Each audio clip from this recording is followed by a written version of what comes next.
taky, no a my už tady máme Milenu Šiškovou živě. Přeju krásné ráno. Dobré ráno. My vás budeme přemlouvat, abyste nám předvedla něco ze svého umění. Vy už jste to v podstatě přislíbila, já se moc těším. Máte sebou hada? No, mám s sebou hada, ale je trošičku po cestě nervózní, ale já si myslím, že ho ještě za tu hodinku přemluvím. Aby... No možná trošku zmrzlej asi není. No, zmrzlej spíš ne, ale asi ten konec tisíciletí na něho působí jako na senzibilního tvora, takže trošičku nám nervózní, ale toho přejde.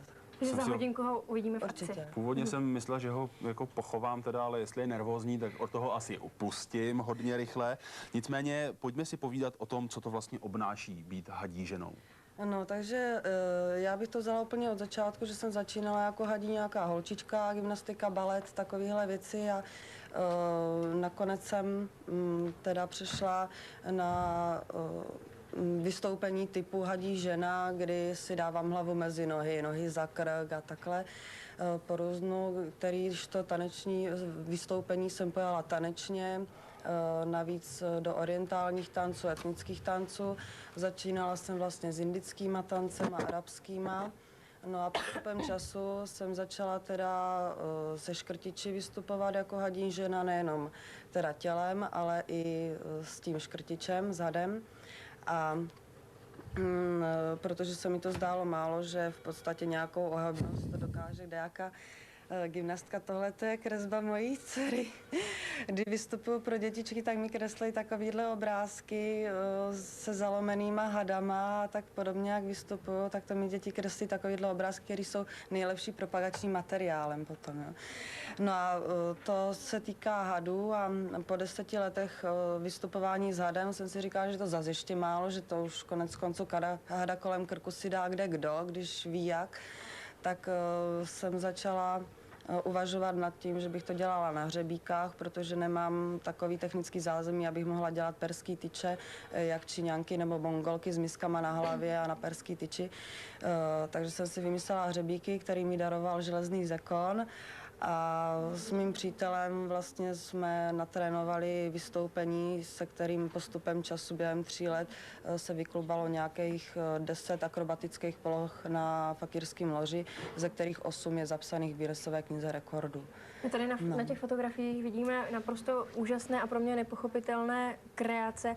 Určitě to vyžaduje namáhavý trénink, jak často se tak trénuje?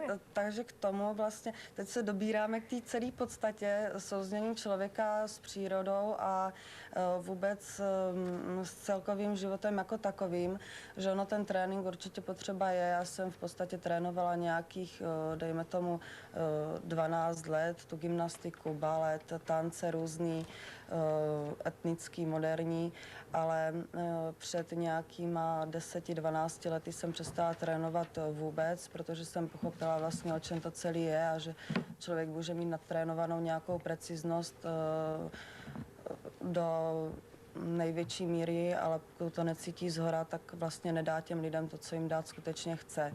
Jo, takže já jsem přestala trénovat a každý moje vystoupení je originální, protože poslouchám to, co mi jde zhora. Jako říkám, někdo tomu říká Bůh, někdo tomu říká pozitivní energie, prostě je to, nemlich to samý, Bůh je jenom jeden, ať je v Egyptě nebo v Indii, kdykoliv předtím i potom, je pořád jenom jeden. A člověk to cítí vždycky jenom ze srdce a jakmile to cítí v srdci, tak potom, když dělá podle toho, co cítí, tak je to vlastně to praví, co dělá. A je to zase o tom sepětí i s tím zvířetem, s tím hadem, že vystupuji právě s hadem, taky proto, že vlastně je to symbióza toho živého tvorstva, kdy lidi mají z hada strach, ale přitom je to stejně citlivý tvor, stejně citlivé zvíře jako jakékoliv jiné zvíře, jenom prostě jinak vypadá a projevuje své city jinak. Co na tu vaši aktivitu říká zdraví? Mám pocit, že různé takové ty ohyby těla a všechno, že to snad ani tělo nemůže vydržet. No, takže v té době, kdy jsem lpěla na preciznosti a potlačovala svoji intuici, jsem byla 2krát ochrnutá a poprvé od pasu dolů, podruhé na pravou polovinu těla. a vždycky se mi tím signalizovalo zhora, že dělám něco špatně. Jo. Samozřejmě vrhala jsem se na východní umění, vegetariánství a takovýhle ty věci. Zjistila jsem, že je to prostě úplně o ničem, že člověk má poslouchat ne to, co mu říkají ostatní nebo různý učení, ale že má poslouchat především svoje tělo a to, co se mu staží skutečně ten jeho cit říct. Takže jsem se začala podle toho řídit. Vstala jsem z lůžka, odešla jsem, všechno bylo v pořádku. Doktoři na nic nepřišli a zkonstatovali teda, že jako pokud to budu dělat dál, to, co dělám, tak prostě stejně jednou skončím na vozíku a v podstatě ve věku, ve kterém teď jsem, už bych dávno teda měla takhle jezdit po parku. No ale nakonec konstatovali, že to byla celková fyzická a psychická vyčerpanost takhle a já jsem se nějak opustila jsem od jakýchkoliv životních stylů a začala jsem se řídit jenom podle toho, co mi říká moje tělo. A funguje to všechno zatím dobře. Tak jsme na závěr lehce znevážili lékařskou vědu, jako příjemný, parádní, výborný. Doufám, že nejeden lékař teď puká vzteky. Ale tak já poděkuju pro tuhle chvíli za rozhovor. Budu se těšit na nějakou ukázku s hadem. Pokud přestane být nervózní, tak bych poprosil, jestli bych se ho směl aspoň jako pohladit. Já si přiznám, že mám hady poměrně rád. Nikdy jsem nepřemluvil maminku, jako aby mi teda dovolila mít hada doma, tak aspoň takhle si to vynahradím. No a teď v tomhle okamžiku si dáme zase trochu muziky a bude to rovnou 10 ukázek do ESA na jednou. Tady je máte. Pohladím, i když teda ne přes hlavu, jako trošku se obávám. Teď na mě vyplázne jazyk a já utíkám pryč, jako. Zas takový hrdina nejsem. V každém případě hada nám přinesla do studia hadí žena Milena Šišková. Přeju krásné ráno. A já myslím, že bychom si, hudba už tak lehce zní, podmalovává, možná ještě světla trošku upravit, budíš atmosféra, trošku bych to potlumil.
To je naprosto strašný. Já kdybych se takhle ohnul jenom dopředu, jako, tak už jsem zlomený v pase a já tu lékařskou vědu budu potřebovat. No. Já musím říct, že mi taky takřka jako došla slova, protože tohle to vidět přímo naživo, je to obrovský zážitek. Paní Milena Šišková, ještě jednou vás tady vítáme. Kolik váží ten had? No tak had váží 25 kg, což je 50% mý váhy. Abyste si udělali trošku jako představu, jinak je tady dost malý prostor. On je dost dlouhý, on má 4,5 metru, proto musí mít kolem sebe omotanýho dvakrát. Normálně ho mívám jenom jednou. Jenomže on by tady zřejmě utekl na ty mikrofony, protože je zbožňuje. Had exhibicionista. Ano, je to had exhibicionista. To by bylo dobré asi říct, že já s tímhle hadem vystupuju skoro 4 roky. A začínala jsem angažmá na jednom hotelu, který bylo každý pondělí. A jedno pondělí odvolali vystoupení, protože nepřijel zájezd z Německa. No a ten večer Siky už otvíral, on se jmenuje Siky, tak otvíral dveře od terárka a už se teda, jakože se půjde vystupovat a ono nic. Jo. Už se chystal. No a poslední historka taková je, že jsme měli vystoupení mít s hadem, přijeli jsme na místo, vystoupení odvolali, no a když jsme večer přijeli domů, tak se mnou vůbec nebavil. A druhý týden, když bylo vystoupení, tak se mnou absolutně nespolupracoval. Ležel jako placka, jako podívej se, minule jsi mě podvedla, dneska já nic nedělám. Jo. Nic, uzavřeno. Takže je to chlap. Je to chlap. Je to chlap. Takže na ně musíte opatrně. No, on ani se nemusí opatrně, on vycítí, no. Dobré jim chodí. Nicméně vystupování s hadem, s tou krajtou, to je v podstatě jenom část toho, co umíte a co předvádíte. Tak jak to vlastně vypadá v globálu? Jak vypadá takové vaše vystoupení? Takže v globálu vlastně základem je ta plastická akrobacie. To, že dělám teda se svým tělem takovýhle strašné věci, jak vy říkáte, pro mě je to úplně přirozený, protože jsem na to přišla tak, že jsem se v 5 letech začala dívat na televizi s hlavou mezi nohama, protože se mi nepohodlně sedělo. No a k tomu teda jsem si přibrala před asi 10 nebo 12 lety škrtiče. Začínala jsem s hroznýšema, teď mám tady tuhletu krajtu. No a jako nějakou další atrakci, protože jsem chtěla být výjimečná, tak jsem dala ty hřebíky, na kterých dělám ty akrobatické polohy, pravděpodobně jako jediná na světě, a to je teďka v Guinnessové knize. Tomu Na jsem těch- Na můžem hřebík dát- ještě dojde řada. Na Ano. těch hřebíkách se dá dělat něco jiného, než s bolestným výrazem v obličeji ležet. To já vám ukážu v příštím vstupu, co se dá všechno dělat na hřebíkách, dokonce s úsměvem na rtech. To já snad radši ani Ale- nechci vědět teda. V podstatě já využívám svých pohybových schopností vlastně k vyjadřování nějaké té pozitivní energie, která vlastně souvisí hlavně s etnickýma tancema. Potkala jsem kluky Šamanik orchestra, kteří hrají etnickou muziku, ale přesně tak, já jenom intuitivně, nic si nesecvičují, prostě jedou hned na ostro. Každá skladba je originální, protože nikdy nezahrají jednu skladbu úplně stejně. A tak jsme si sedli do noty, že vlastně já konečně můžu rozvíjet ten svůj talent pro etnický tance, aniž bych byla omezovaná nějakýma pravidlama nebo předpisama. Takže my děláme úplně všechno přes indiánský, indický, egyptský, australský, veškerý domorodý etnický tance. Tady se dostáváme k jedné takové zajímavé věci. Mě strašně překvapilo, když jste říkala, že už v podstatě netrénujete a necvičíte. Já jsem měl za to, jako, že tohle je třeba prostě udržovat a trénovat každý den, jinak jako to tělo prostě zakrní. To Jako... si většina lidí myslí a lidi, kteří mě dobře znají, to znamená můj partner, moji rodiče a moje fakt velmi blízké okolí, když tohleto slyší, tak se tomu strašně smějí, protože já absolutně necvičím životospráva veškerá žádná, já mám takzvaný hladový a žrací dny, protože buď to nejím, nebo jim strašně.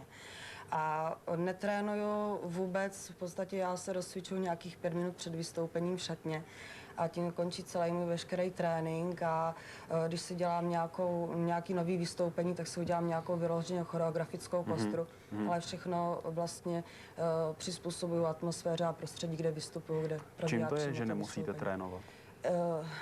Že nemusím.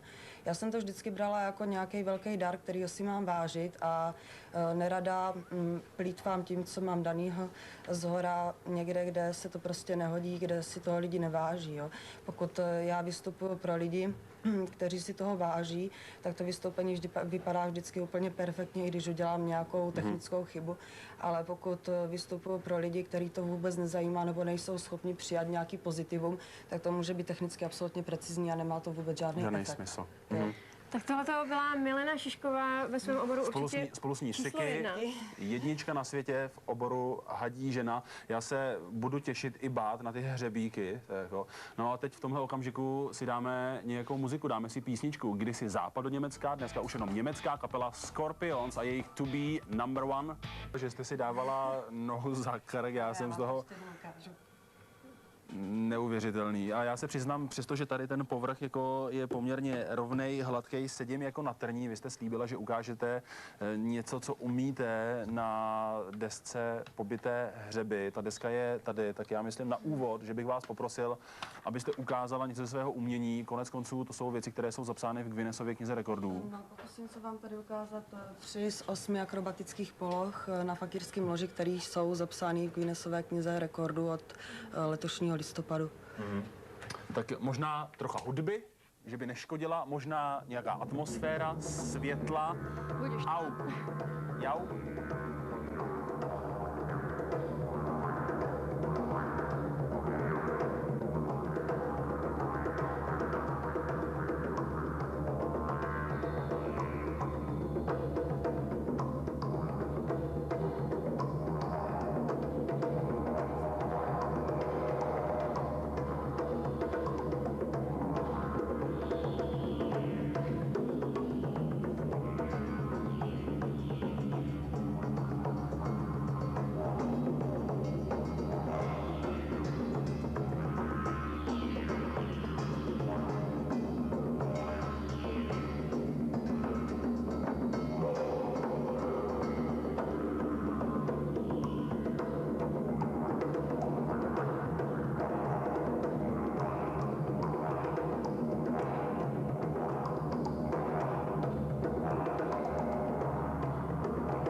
budeme pozorovat se zatajeným dechem. Já si jenom tak jako z lehínka si jdu sáhnout. No, nedoporučuju, já už jsem Na ty- zkoušela si sednout a absolutně jsem neuspěla. Jau. Je to- Jau. Možná, že takhle s touhle botou Takhle teda, by to že šlo. počkejte, fakírská poloha. Teď to zvládnu. Ať mi to ale neušpiníte. Já to potom vyčistím.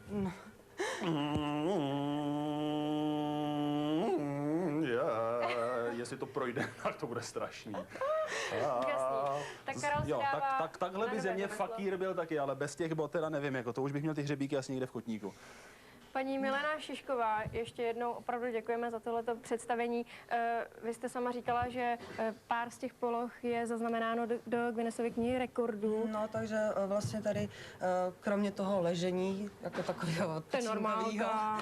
to je normálka, to v podstatě každý fakíru dělá, ale ty akrobatické polohy jiný, co jsem dělala, tak vlastně ty 3, jsem udělala 3, které jsou zapsané v Guinnessové knize rekordů jako akrobatické polohy na fakírském loži, kdy jako jediná na světě držím ten rekord, největší počet akrobatických poloh na fakírském loži. Dohromady je jich 8 zapsaných v Guinnessové knize rekordů, no ale tak mám ještě něco do rezervy, aby se eventuálně dal zase obnovit nějaký ten zápis. A Jo, že kdyby zase se objevil pokračoval někdo, kdo to dál. vyrovná, tak prostě vy přijdete, vytáhnete další trumf, lehnete si tam zase nějakým... Určitě. Je to víceméně hozená rukavice, že vlastně, když jsem udělala první zápis do Guinnessové knihy rekordů, nikdy jsme nenašli nikoho, kdo by tohleto dělal. Vůbec jsme nenašli ani fakírku, která by teda klasicky ležela na hřebíkách. Tak jsem říkala, měla jsem z toho trošku strach, teď to udělám, jo, měsíc na to udělá nějaká jiná 10 akrobatických poloh, ale zjistilo se, že vlastně po roce, co byl ten první zápis v Guinnessové knize, tak se neozval nikdo.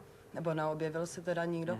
Takže jsem udělala druhý a zase si chystám do rezervy za jiný, teda nápady, kdyby se skutečně někdo odvážil. Takže udělat to, zatím co já. žádná konkurence. Zatím stavíte laťku jenom sama sobě a překonáváte sebe samu. No, víceméně chtěla jsem to všechno dávat najevo tancem nějaký to pozitivum těm lidem, aby jim to dělalo radost. Říkám, tohle to je atrakce, která je prostě na oko pro lidi, je to pro ně neuvěřitelný. Pro mě, než jsem to začala dělat, to taky bylo neuvěřitelné, ale prostě šlo to. Nějak jsem to netrénovala a prostě to šlo, protože to mělo být. Teď, když jsem v Guinnessové knize rekordů a mám možnost něco vlastně díky tomu říct, tak vím, že zase je potřeba na lidi apelovat tak, že všechno, co dělám, tak dělám jedině intuitivně a prostě z toho, co je mi dávaný zhora, že člověk má poslouchat tu svoji intuici a to, co mu říká příroda, to, co je mu říkaný zhora a vlastně tím dokáže úplně všechno. A pokud začne rozvíjet to, co je mu teda daný, tak dokáže neuvěřitelné věci a může potom říct, tak vidíš to, tohle to dělám, protože poslouchám to, co je mi dávaný zhora. Že vy, když se na to lehnete, tak vás to opravdu nepíchá? No, opravdu mě to nepíchá. Já to nechápu. Já o tom radši nepřemýšlím. Ale já jsem se chtěl zeptat na jinou věc. Vy jste říkala, že díky tomu, že posloucháte tu svoji intuici, ten hlas zhora, takže že v zásadě nepotřebujete trénovat, prostě to přichází samo. Jako já si myslím, že většina lidí tady u nás a nejenom u nás, prostě na světě, že asi už je prostě tou civilizací natolik pohlcená, prostě, že v podstatě ani jako neví, že je třeba nějaký hlas oslovuje. Jako, co můžu udělat pro to, abych třeba tu intuici svojí nějakým způsobem rozvinul a začal vnímat. Ne, že bych chtěl ležet tamhle na tom, Jako teda, jako, ale... to je zásadní, to je velice zásadní otázka, jak na to vlastně přijít, co člověk má vlastně poslouchat. To, co je vám předkládaný kýmkoliv, jo, z jakýhokoliv zištního důvodu, tak prostě vám to předkládaný jenom proto, aby vás to zmátlo. Pokud vám někdo cokoliv předkládá nezištně, ať už je to pomoc, nebo výrobek, nebo cokoliv, tak tohle je správná cesta. A vy sám, když začnete u sebe s tím, že prostě zásada číslo 1 nikdy nelžu, zásada číslo 2, cokoliv dělám, tak dělám jenom proto, že to dělám, ne proto, že za to něco dostanu, ale prostě, že mě uspokojuje, že vůbec můžu něco dělat.